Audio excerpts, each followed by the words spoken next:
for a filler episode. That was great.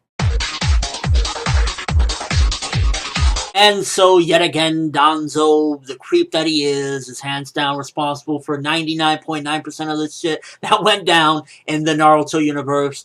This episode pushes even further and further. I mean, you can't push anymore after all the shit that this guy has done. But this episode, again, it's just like, you see how much of a creep this dude is. And when I say creep, understand what I mean. This dude was on the same team, was rescued by the dude Kakashi Uchiha. That dude was on his team. You could say they were comrades. You could possibly even say they were friends. We don't know how far, what extent their relationship was. But they were close. They were on a 3-man cell. They were people. They were comrades. And for him to do this to his son, what he did in this episode to Shisui Uchiha, beautiful scene as far as animation, the powerfulness of it was amazing.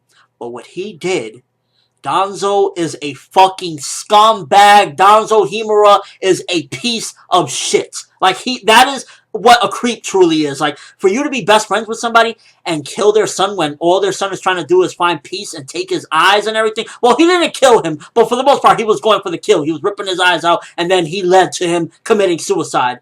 So for what Danzo did, I mean, there is no redemption. At the end of the day, there's a fine line between anti-hero and villain, and he's crossed it. Like, hands down, this dude crossed it. I mean, most of the episode is Danzo once again pushing things within his favor. Oh yeah, we need to watch the Uchiha. Everything is like, he took some of those ideals that the second Hokage had, Tobirama, where he was like, okay, well, yeah, we'll give them the police force, we'll do this, like, kind of giving them a little bit of, in a way, segregation. He took that and took it to a whole new devious level. Like, I don't even think Tobirama, and that's that Tobirama was a stern man, would treat the Uchiha this bad and do all these fucked up things that Danzo ultimately did. And you can argue that Sarutobi, I mean, he at the end of the day is looking in for the best interest of the village, but he could have tried something else instead of just this fuckwad Danzo. I mean, it made me wonder, why didn't Itachi tell, the third immediately? Or why didn't Itachi and Shisui go to the third immediately? Yo, look what just happened. I mean,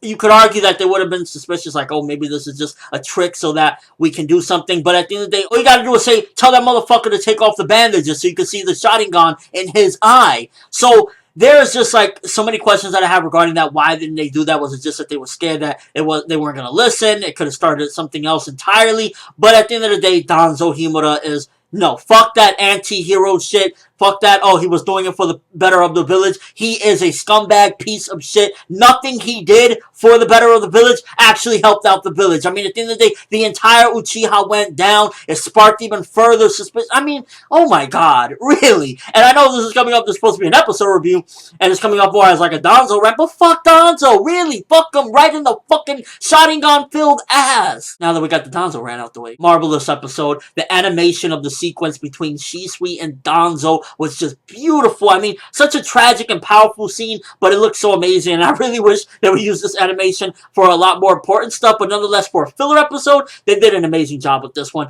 Some of the scenes that I would say was kind of like, oh, okay, like the beginning, we didn't really need to see the Nine-Tail scene again because that was kind of reused footage or whatever, but for the most part, it was necessary to explain how everything was flowing with the Uchiha, to finally get the explanation where Fugaku and Mito was, because I always was wondering, like, yo, where were they? Even, you see that scene in the flashback where Itachi's like, where could mom and dad be on this night? And to finally get an explanation, even though it's filler, I wouldn't be surprised, at the end of the day, they gotta pass this through Kishimoto to get the clear, so it's probably, more than likely, this is what's going to be ultimately canon. I don't think we'll ever revisit this material in the manga, so we finally get an answer as to where the Uchiha were. Pretty much, once again, Danzo pushed them to the fucking side and started a lot of this seething hatred, and it's like, what is this dude's problem? Like, fucking stick a dildo in your ass, jack off, do something, stop fucking conniving and being a fucking deceitful piece of shit. Anyone else really enjoy that moment where you see Sasuke's mother and she's there with little Sasuke and Itachi and she's just looking at Naruto? It's like, if all the shit that was going down didn't really, like,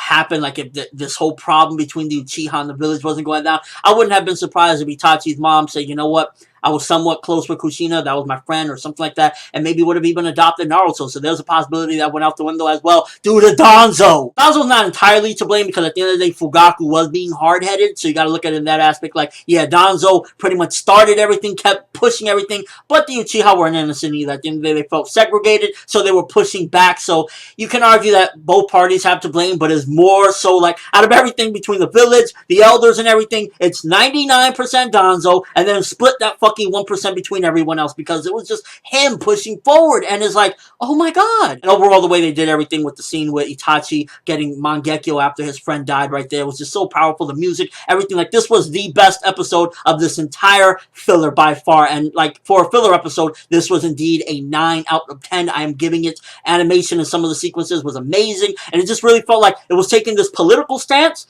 and pushing forward the plot of this, flashback or whatever, and it worked very well. This is one of those times where getting some flashbacks and revisiting material actually worked, but it's still also keeping the whole theme of this is Kakashi. We're seeing some of the events of the past through Kakashi's eyes and how he was kind of trying to, comfort Itachi in the best way he could, but he really can't do nothing. At the end of the day, he's just a bystander. He's just a soldier working in a war. So he tried. He said, if there's anything I could do, but I know I can't really do much. So it was still interesting to keep that little element of, yeah, this is Kakashi's eyes seeing the story, but the Shisui and Itachi stuff was just really powerful. The fight between Danzo and him, getting to see that Danzo was still being a dick even back then, is like, this was really good stuff. I'm not gonna lie. 9 out of 10. I only would take away a point because some of the stuff was repetitive with seeing the Fox again, and we did get to see a lot of round table discussion with Danzo once again, just seething in fucking agony of hatred of wanting to fucking fuck people's lives up. So as a whole, yes, again, I'm gonna give this one 9 out of 10. Great episode for a filler. I gotta admit, it was just really, really good stuff. This was great. Got a lot of progression of the past going into the Uchiha Massacre, which seemingly next episode is going to be the big massacre.